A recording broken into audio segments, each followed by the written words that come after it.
Student, आज हम व्याकरण लतिका का फर्स्ट चैप्टर आपका पढ़ेंगे। भाषा, लिपि और व्याकरण, लैंग्वेज, स्क्रिप्ट एंड ग्रामर। भाषा, तो बच्चों आपको पता है भाषा किसे कहते हैं? भाव और विचारों के संप्रेषण के माध्यम को भाषा कहते हैं।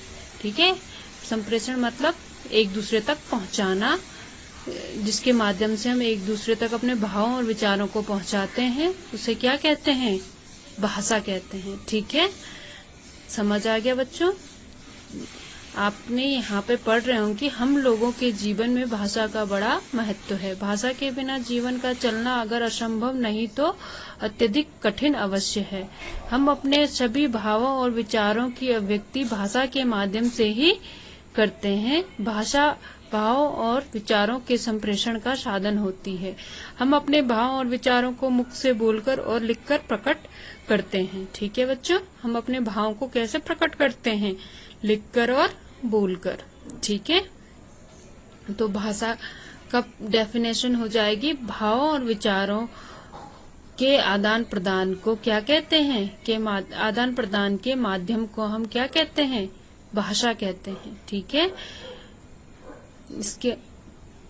इसके कितने भेद होते हैं? इसके मुख्यतः 3 भेद होते हैं, मतलब टाइप्स, प्रकार कितने होते हैं? 3। मौखिक भाषा, लिखित भाषा और सांकेतिक भाषा। इसमें आप देख रहे होंगे, मौखिक मतलब मुख से बोले जाने वाली भाषा को क्या कहते हैं? मौखिक भाषा। जब हम अपने भाव और विचारों को मुख से बोलकर प्रकट करते हैं तो हम उसे क्या कहते हैं? मौखिक भाषा कहते हैं। ठीक है ना? इसका उदाहरण क्या? आपसी वार्तालाप, आपस में जो बातें करते हैं, भाषण या नाटकों के संवाद संप्रेषण में मौखिक भाषा का ही प्रयोग किया जाता है। ठीक है ना?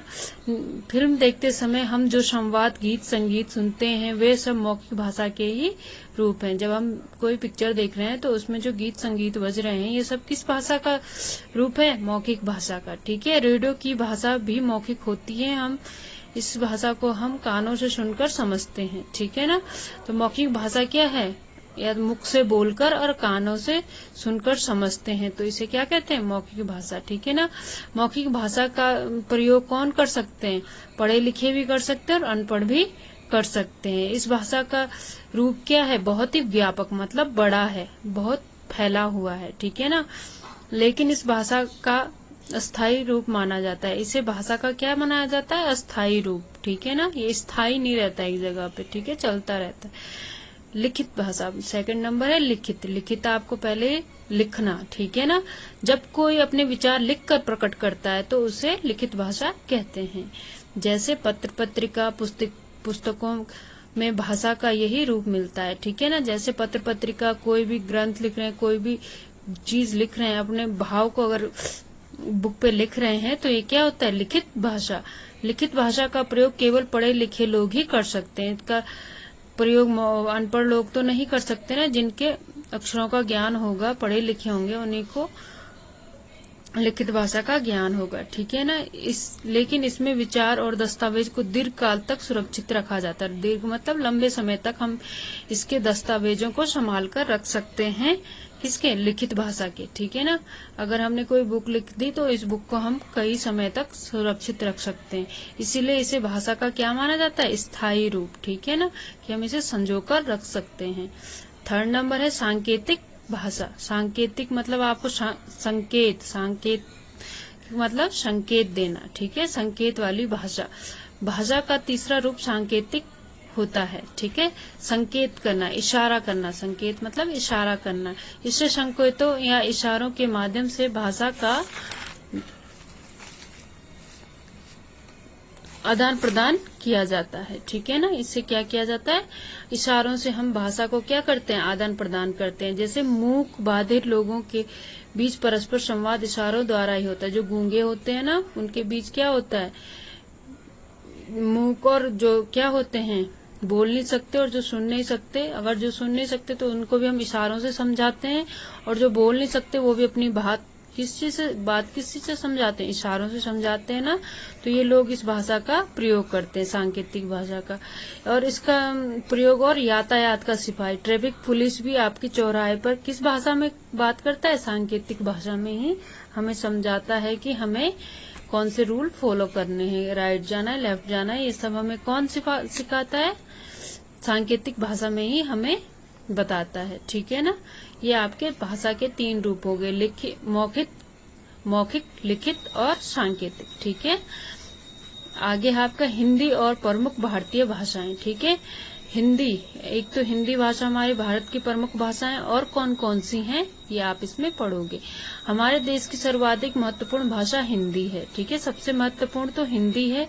यह हिमाचल प्रदेश, हरियाणा, उत्तराखंड, बिहार, दिल्ली, चंडीगढ़, राजस्थान, मध्य प्रदेश, छत्तीसगढ़, झारखंड, अंडमान निकोबार आदि राज्यों में बोली जाती है। इन राज्यों में सबसे ज्यादा बोली जाती है। ठीक है ना, विश्व के अनेक देशों में हिंदी का पठन पाठन होता है। ठीक है, और विश्व के जो संसार है इसमें अलग अलग जगहों पर हिंदी का आप पठन पाठन देखते हो। जिन देशों में क्या, नेपाल, मॉरिशस, सूरीनाम, रूस, इंग्लैंड, कनाडा, संयुक्त राज्य अमेरिका आदि प्रमुख हैं। ठीक है, यहाँ क्या है, हिंदी का सब्जेक्ट चलता है। ठीक है, जैसे यहाँ इंग्लिश सब्जेक्ट या अन्य कोई चलता है तो वहाँ ये हिंदी सब्जेक्ट चलता है। ठीक है, हिंदी की गणना विश्व की सबसे अधिक बोले जाने वाली भाषाओं में होती है। ठीक है ना, हिंदी की गणना विश्व की सबसे ज्यादा हिंदी बोली जाती है विश्व में। ठीक है ना, लगभग 50 करोड़ लोग हिंदी बोलते और समझते हैं। ठीक है, कितने लोग, 50 करोड़ लोग क्या हिंदी बोलते और समझते हैं। हिंदी के अतिरिक्त हमारे देश में बहुत सी भाषाएं बोली जाती हैं। ठीक है, हिंदी के अतिरिक्त क्या है हमारे देश में और कई भाषाएं बोली जाती हैं। ठीक है, पर भारतीय संविधान में कुल कितनी भाषाओं को मान्यता प्राप्त है, 22 भाषाओं को मान्यता दी गई है। ठीक है, जैसे इनमें है असमिया, बांग्ला, बोडो, डोगरी, गुजराती, हिंदी, कन्नड़, कश्मीरी, कोंकणी, मैथिली, मलयालम, मणिपुरी, मराठी, नेपाली, उड़िया, पंजाबी, संस्कृत, संथाली, सिंधी, तमिल, तेलुगु और उर्दू। इन 22 भाषाओं को हमारे संविधान में मान्यता प्राप्त है। ठीक है ना, कि हमारे देश की ये क्या है, भाषाएं हैं। ठीक है, वैसे तो कई भाषाएं हैं पर मेनली संविधान में जो है वो 22 है। ठीक है, अब है राजभाषा। राजभाषा किसे कहते हैं, सरकारी काम में जिस भाषा का प्रयोग किया जाता है उसे देश की राजभाषा कहते हैं। ठीक है ना, जिस भाषा में सरकारी कामकाज होता है उसे क्या कहते हैं, राजभाषा कहते हैं। ठीक है, हमारे देश की राजभाषा हिंदी है। कौन सी हमारे देश की राजभाषा, हिंदी। हमारे देश के सरकारी कामकाज कौन सी भाषा में चलते हैं, हिंदी भाषा में।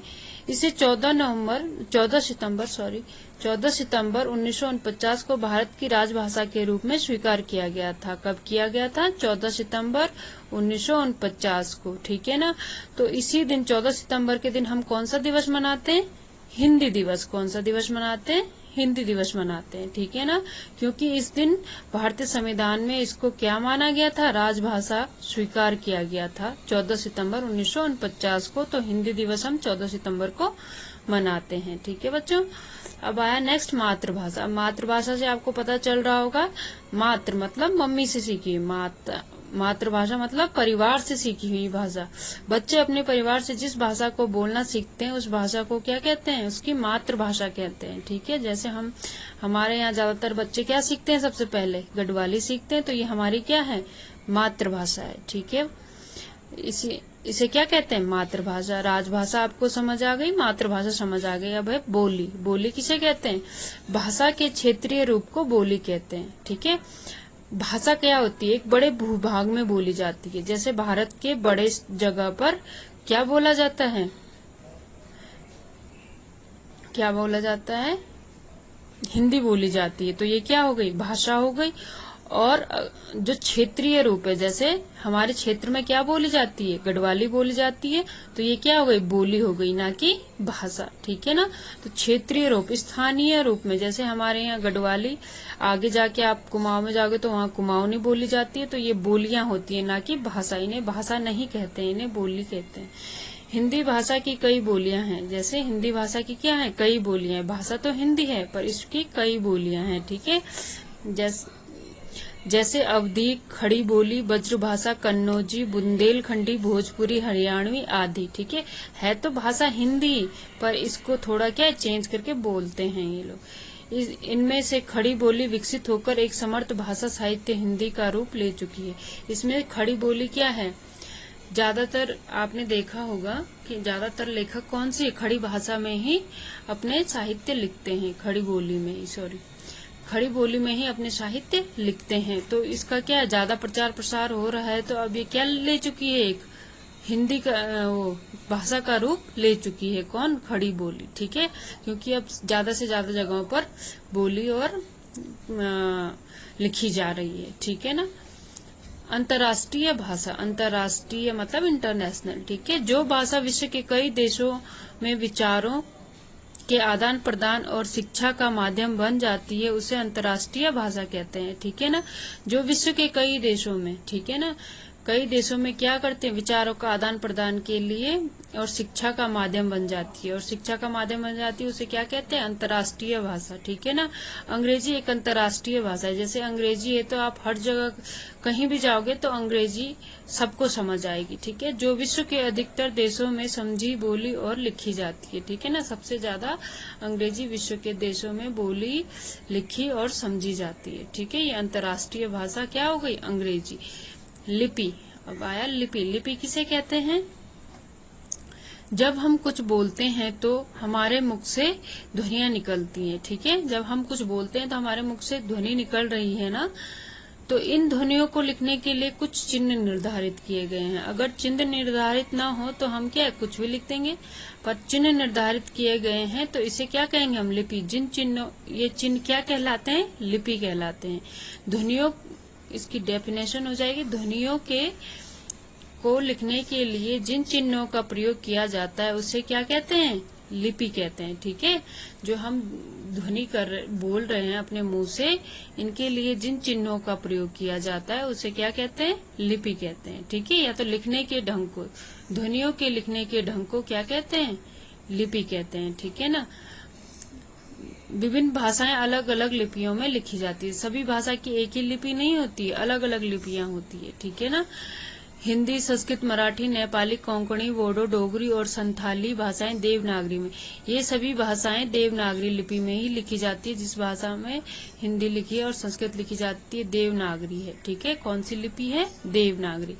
और उर्दू और कश्मीरी भाषा फारसी लिपि में लिखी जाती है। उर्दू और कश्मीरी भाषा कौन सी लिपि में लिखी जाती है, फारसी। पंजाबी गुरुमुखी में लिखी जाती है। तमिल भाषा तमिल में ही लिखी जाती है।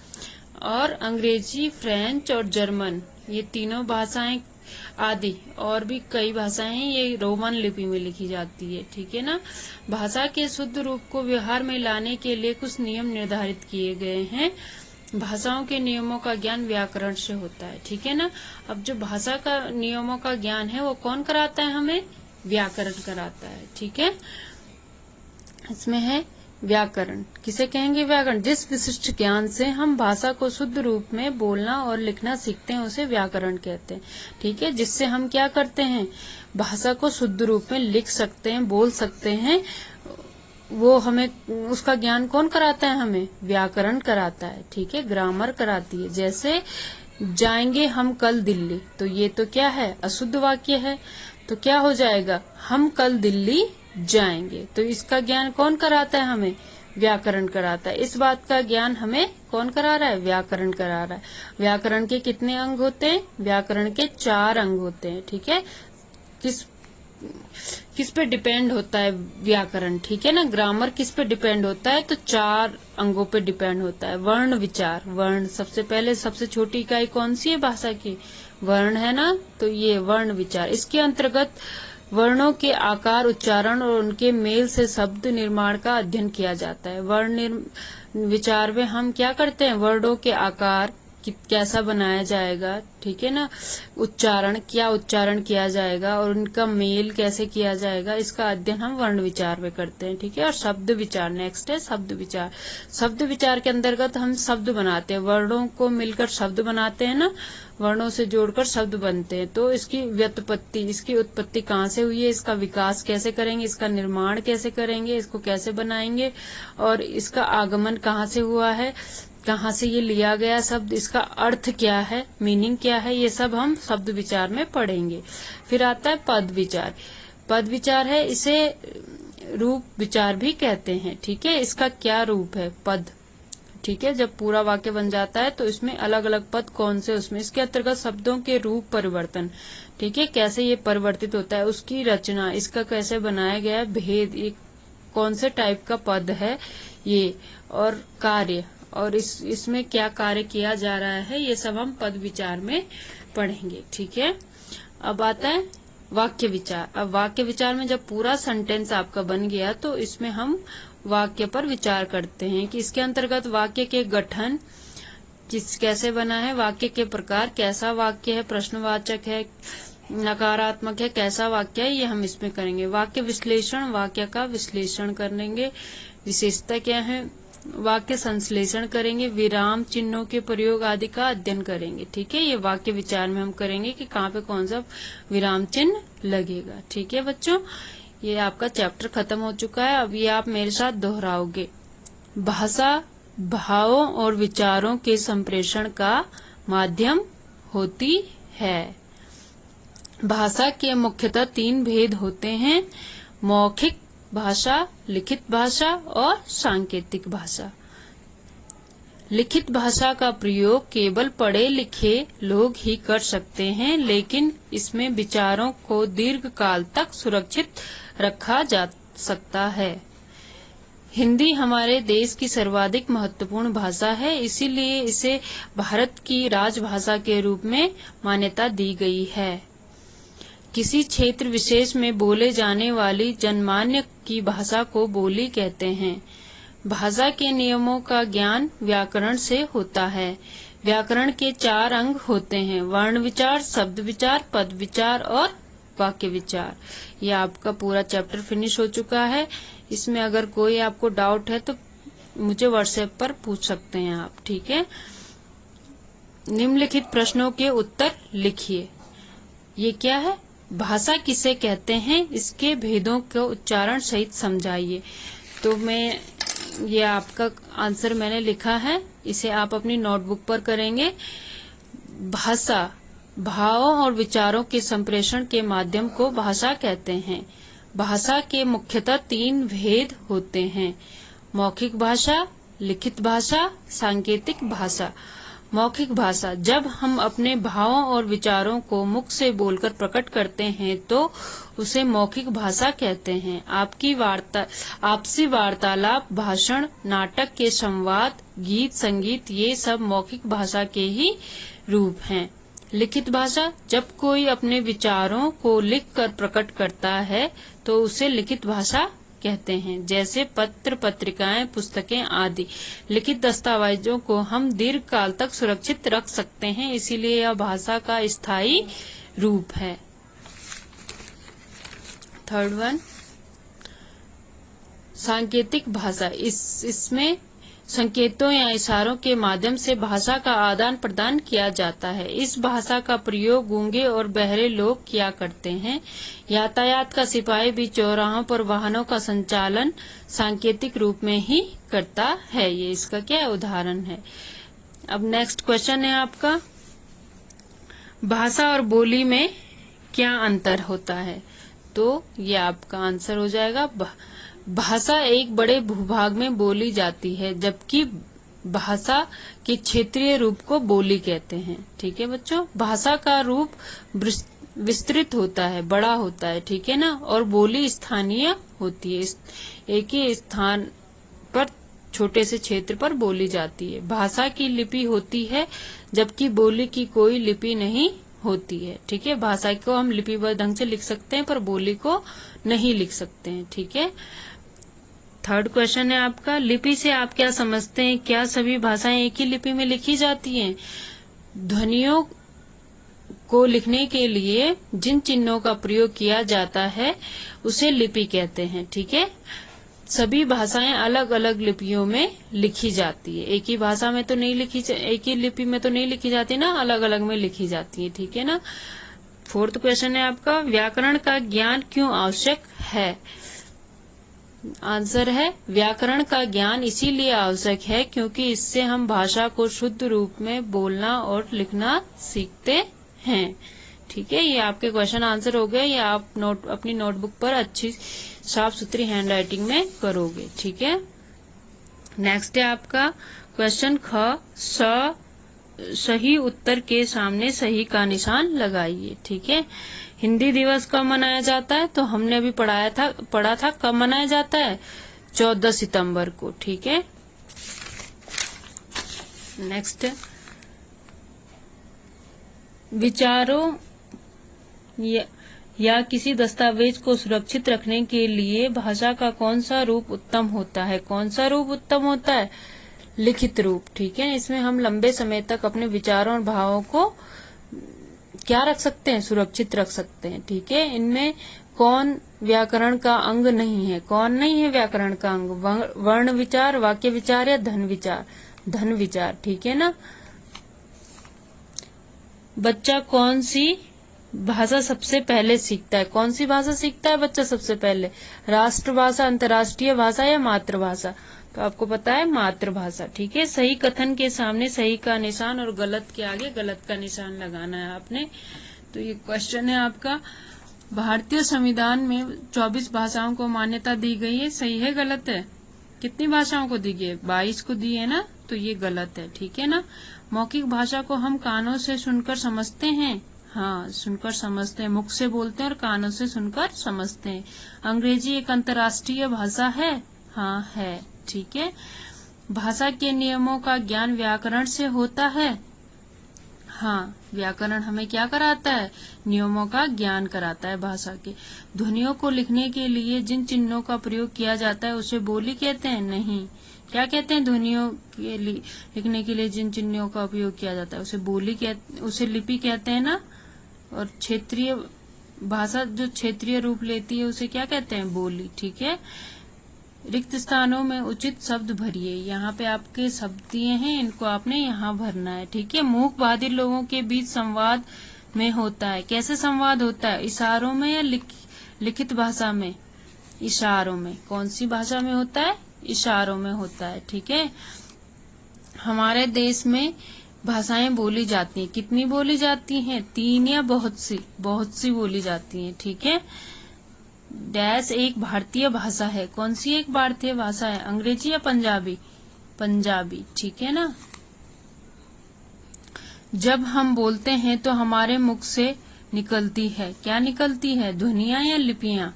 ध्वनियां निकलती है ना, लिपि तो बाद में हम, जब ध्वनि निकलती है तो उसको लिखने के लिए जो ढंग होता है, चिन्ह होते हैं, उसको लिपि कहते हैं। ठीक है, मराठी डैश लिपि में लिखी जाती है, रोमन या देवनागरी? देवनागरी में लिखी जाती है मराठी। ठीक है, 3 नाम लिखिए। इनके क्या लिखने हैं आपने? 3 नाम लिखने हैं। ठीक है, जैसे रोमन लिपि में लिखी जाने वाली 3 भाषाएं, तो आपने अभी पढ़ा था अंग्रेजी, रोमन और जर्मन। ये 3 भाषाएं हैं जो रोमन लिपि में लिखी जाती हैं। 3 लिपियां, देवनागरी, फारसी और रोमन। ठीक है, ये क्या है? लिपियां हैं। विश्व के 3 देश जहां हिंदी का पठन पाठन होता है, नेपाल में होता है, रूस में होता है और कनाडा में, यहाँ हिंदी का पठन पाठन होता है। भारत के 3 राज्य जिनमें हिंदी बोली जाती है, उत्तराखंड, हरियाणा और हिमाचल प्रदेश में क्या बोली जाती है? हिंदी। व्याकरण के 3 अंग, वर्ण विचार, शब्द विचार, पद विचार, और एक चौथा क्या होता था? वाक्य विचार। ठीक है, देवनागरी लिपि में लिखी जाने वाली 3 भाषाएं हिंदी, संस्कृत और मराठी। भारत की 3 भाषाएं हिंदी, पंजाबी और गुजराती। ठीक है बच्चों, ये आपका पूरा चैप्टर खत्म हो चुका है। इसके क्वेश्चन आंसर और मुझे अपनी नोटबुक पर दिखाओगे, व्हाट्सएप पर सेंड करना मुझे, और इसमें अगर कहीं पे समझने में दिक्कत हो तो मुझे आप व्हाट्सएप पर मैसेज कर सकते हो। धन्यवाद।